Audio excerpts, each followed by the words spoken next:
Hello. And from an undisclosed location somewhere in North America, this is your weekly live Truth Be Told Minuteman report. And I'm the Truth Be Told Minuteman, Robert Hensley. Thank you so much for joining me today. So I want to spend just a minute here at the top thanking all the audience members who take the time out of their schedules to send us story ideas, notes. Thank you so much. Personal stories, links to articles, TikTok videos. I really do sit down and I read them, watch them, all of them. And that's where we do come up with a lot of the ideas for our show. And that's where one of today's or today's show came from one of these TikTok videos, actually. So today we're talking about physics, time, and ghosts, right? So let me start here by saying that recently I was sent a TikTok video. It was a young woman who was, I think she said she was drunk, but she had come to the realization that if time is happening in multiple dimensions and overlapping or different dimensions on top of each other, and that those dimensions could somehow touch or the veil became thin between them, then perhaps what we're seeing as ghosts are people from the past just living their lives. But then likewise, those people in the past could be seeing us, and then we would be the ghosts. Right? Does that make sense? So, of course, this, completely screwed with her mind a little bit, and she was having a moment, so she recorded a TikTok video. I don't need to tell you, this sent me down quite the rabbit hole for a week or so, trying to figure out how all of this was supposed to work and whether or not I could break it down into small enough pieces to reiterate it to you, the audience, without making myself sound like a total idiot. But we're going to try, right? So there are numerous theories about space and time and how it's all organized. And so, of course, there are those people who believe that time is linear, a single plane, kind of like a ruler, right? And the past is in the past, and the present is now, and the future is in front of us. Then, right, there's this idea that just like there is our plane, right, this linear plane, that there are other dimensions, right, other planes, and we're all kind of stacked on top of each other, but things play out differently in those other dimensions. So not from time to time. So what's happening in another dimension may be the past, or in another dimension might be the future, and that so the past, the present, and the future are all kind of happening at the same time on multiple planes, right? Does that make sense? Then there was this thing that I read about, which is, let me find here. So it's the linear ribbon model, right? Which suggests that time is linear, right? The future is ahead, the present is now, past is the past.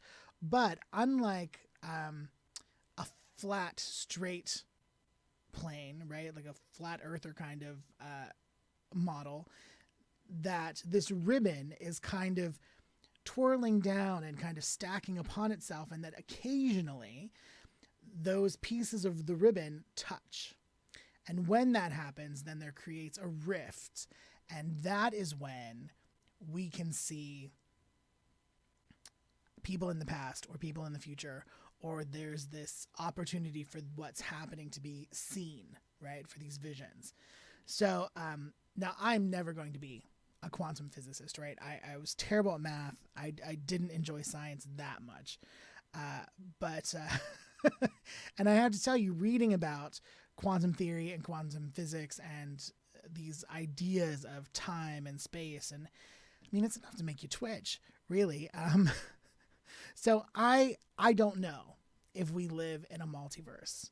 And I'm not sure that anyone really can give you a definitive answer, although I know that there are experts who are going to try, like Rizwan Virk, right? He's going to be on Tony's show in January, and he's, written a book about the multiverse.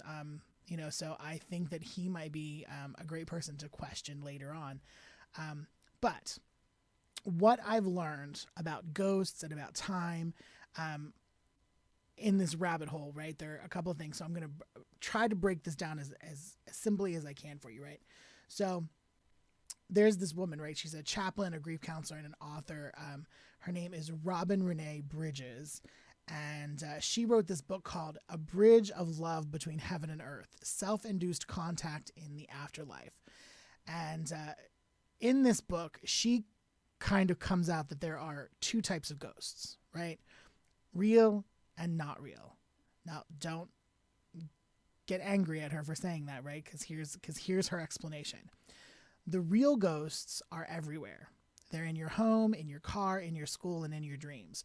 Ghost researchers call these interactive ghosts.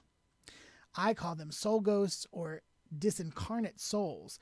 I don't care for the term disembodied because they do have a body. We just can't see it for the same reason that we can't see sound waves and ultraviolet light. They're outside the range of our sentient boundary. Now, her explanation, soul ghosts are interactive. They reach out to us. You can't, you don't feel fear. They're kind of what she believes people see as being angels. And that she doesn't like to call this a paranormal experience when that happens. She also refers this to a supernatural spiritual experience. Okay, so now in her explanation about real ghosts and not real ghosts, it continues, right? The not real ghosts seem to be everywhere too, but only for the people that believe they exist, or at least believe that they might exist. They rarely bother unbelievers. So ghost researchers call the not real ghosts residual ghosts. These ghosts seem to defy the law of conservation of matter and energy because they pop in and out of existence like virtual particles. The appearance of this type of ghost can be explained by quantum physics. From the Copenhagen interpretation, which states that nothing is real unless you look for it, to the holographic theory of the universe, all ghosts abide by the laws of quantum physics. People that experience residual ghosts say that they seem to be caught in a time loop replaying the same scene over and over. The above-mentioned physics also apply to residual ghosts, but with the addition of Schrodinger's equations. For every now that we experience, a positive wave flows into the future and a negative wave flows into the past, like concentric ripples created by a rock thrown into a pond. The fact that some people experience residual ghosts is due to normal functions of human consciousness. However, although some might rather think of it as a glitch, residual ghosts are unusual and fascinating experiences with natural causes. Okay, so this sounds a lot like what this girl is talking about in her TikTok video, right? So they are residual ghosts, right? And they are operating by the laws of physics. Okay, sounds reasonable enough, right? So the only thing is that when you're talking about this, right, and you're thinking about, the real ghosts, her real ghosts, which are everywhere all the time, versus residual ghosts which we see as being those kind of ghosts that recur, that doesn't really answer. It doesn't really answer for interactive experiences like poltergeists or demons or people seeing shadow people. Now, Bridges believes that poltergeists and demons fall under the expertise of abnormal psychology, while she believes that shadow people can easily be blamed on the physiology of the eye, right? So it sounds like she's kind of poo-pooing some stuff there, and I don't necessarily know that I agree with that. Now, talking about paranormal investigators, ghost hunters, right? So, there are hundreds of ghost hunting organizations, and not all of them have left the realm of amateur, right? So not all of them are pro. But, they head out into these abandoned buildings and warehouses, cemeteries, looking for ghosts, trying to find evidence. They have, electronic equipment that they believe that can help them, locate energy signals. And so the question that I was kind of coming up with is this whole idea that if quantum physics is science and ghosts are science, can we use the scientific method, right, to investigate ghosts? Now, Bridges says yes, because they use measurable amounts of energy, and if we're able to record their voices and photograph them, we just need to be alert to pattern recognition tendencies, right? The science of ghost investigation has the potential to make a huge difference in society still tormented by superstition and fear. You have the equipment, you have the rationale, and you have a compassionate desire to help others, right? That last part was a quote from Ms. Bridges. So now the second thing that I learned, right? So despite years, and it has been years, and I watch these TV shows, the Ghost Hunters, the Paranormal Investigators. I love it. I really do. I can lose days to watching all of those shows. However, the one thing that we're missing is we're still missing proof. Good, solid proof that ghosts exist. These ghost hunters, these television personalities, they do believe, and they feel that modern physics support their belief, right? Specifically, they like to quote the work of Albert Einstein. Many investigators suggest that there's a link between ghosts and Einstein's work covering the conservation of energy, right? And we all know what that is, right? Energy can't be created or destroyed, and it can only be transferred. So in an assertion which has been repeated over and over by top experts in paranormal investigation, they talk about how energy is a universal constant, which, again, can't be created or destroyed. And that then leads them to theorize that once the body dies and there is no energy left here, then it has to go there, right? It goes out into the universe. And that is theoretically ghosts, right? That's why we have ghosts. However, right? So I was reading about this guy, not reading about him. I was reading some of his articles. His name's Ben Radford, and he is the bad science columnist for Live Science. And he argues against the idea of using Einstein and contemporary physics or modern physics to say that, or to theorize that there could be ghosts. Now, he says, after a person dies, the energy in his or her body goes where all organisms' energy goes after death, into the environment. When a human dies, the energy stored in his or her body is released in the form of heat and transferred into the animals that eat us, right? So wildlife, if we're left unburied, or worms and bacteria, if we're interred, and the plants that absorb us. If we are cremated, the energy in our bodies is released in the form of heat and light.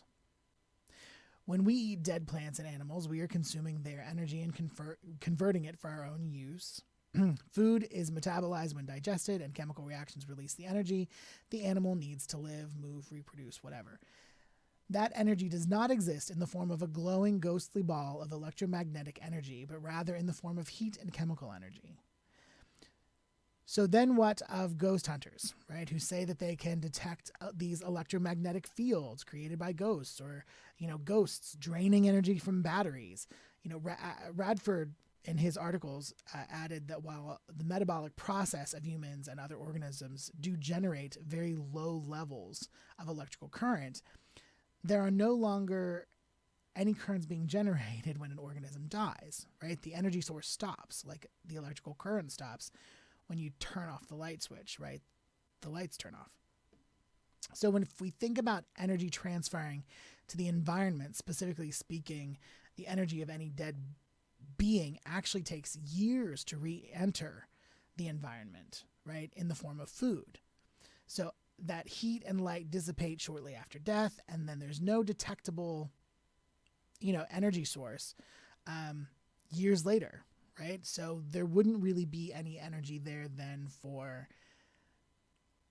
a millimeter to pick up, or an EMF detector to pick up. Sorry, I know that millimeters are different. So here's the thing that I've figured out, or I think that I figured out in this rabbit hole, is one, that time is not easily explained, right? There's even another theory about time being a circle, and that's why things are cyclical. So when things happen, we can just kind of wait for time to come back around and things will happen again, which is a little scary to think about.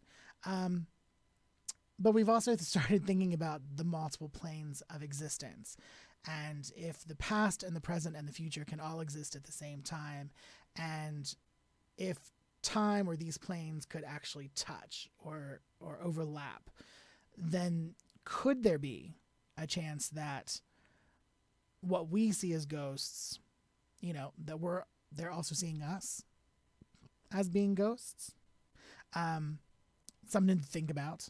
But it seems to me that with the way that science has kind of marched across the planet here, and trampled everybody's dreams, I don't want to say that, I'm just joking, that, modern physics and modern physicists and scientists, as much as they have talked about space, time, and energy transference and conservation of matter and all this stuff, they don't believe that it is theoretically possible for ghosts to exist.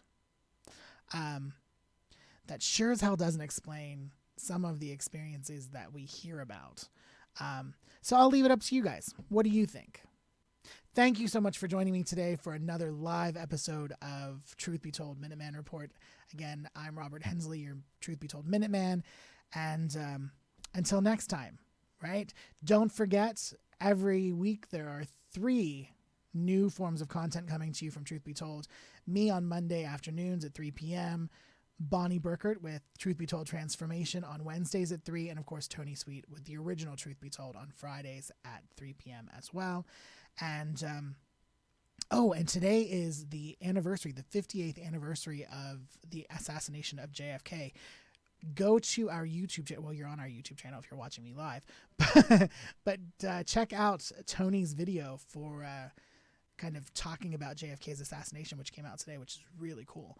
And if you need to know more, would like to know more, visit us online at www.truthbetoldworldwide.com, and you can even click on the shop button there and find some really cool merchandise. All right, everyone, have a good one. We'll talk to you later.